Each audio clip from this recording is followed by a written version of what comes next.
जिल्ह्यात इको टुरिझमला प्राधान्य देण्याचा निर्णय जिल्हा प्रशासनाने घेतलाय।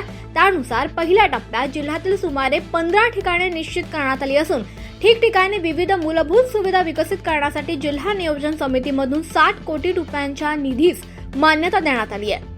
खेड तालुक्यात भीमाशंकर परिसर आणि लगतच्या भागात पावसाळ्यात भेट देणाऱ्यांची संख्या काही हजारांच्या आसपास असते, परंतु येथे येणाऱ्या पर्यटकांना अनेक अडचणींना तोंडही द्यावे लागतं।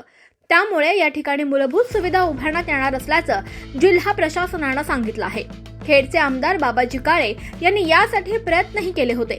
खेड तालुक्यात प्रथमच अशा प्रकारे नियोजन करून पर्यटन स्थळ विकसित करण्यात येणार आहे।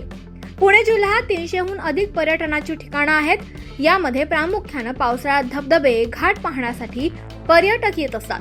खेड तालुक्यासह भोर, राजगड, मुळशी, जुन्नर आणि मावळ तालुक्यामध्ये पावसाळी पर्यटनाच्या अनेक संधी आहेत।